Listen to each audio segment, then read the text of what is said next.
respiratory system, our special guest, Ben Carranza. Hello. Well, first of all, to talk about the respiratory system, we need to know what it is. The respiratory system is the system known as that gets oxygen into to our body, which is very important so that we can survive. And so this process is called the breathing process. And so this first occurs ventilation, which is when air goes through the mouth or the nose, also known as the nasal cavity. And once it gets there, it will go through the pharynx. And once it goes there, it will go to the epiglottis, an organ that separates air and food, so that we don't get the pipe, so they can't get them mixed up.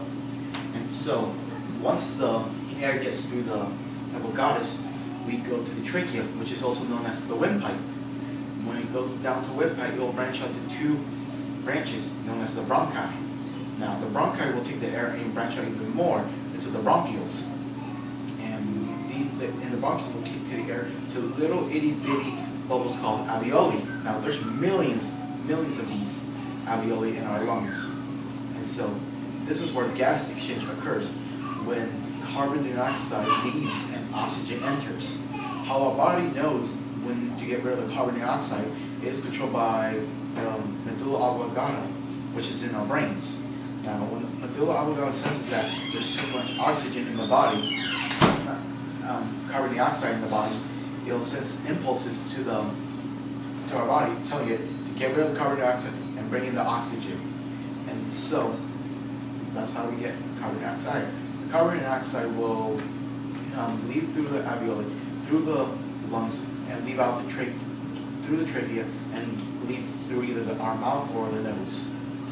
And so and how do we get oxygen exactly to our body and our blood is that we have red blood cells, which are purple at that point because they don't have any oxygen. They'll go to the alveoli at the moment for exchange. And when this occurs, the red blood cells will become sparkling red, and then we'll take the oxygen throughout the whole body. And that's how we get oxygen through our body. Interesting, isn't it? Very interesting. And so we also have disorders and diseases that makes it hard for our lungs. A common one is asthma, which is when spasms in the bronchi or lungs occur, which usually occurs because of an allergic reaction to something. And another one is bronchitis, the inflammation of the bronchi. And when this happens, air is reduced through going in through the bronchi, which gives us reduced air for our lungs and not getting enough, making it hard for us to breathe. Also, we have lung cancer, which is caused by overgrowth cells.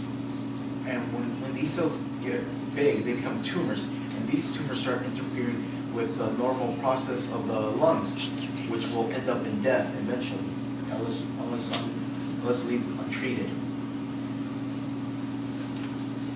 Thank you for coming to us today to teach us about the respiratory system. You're welcome.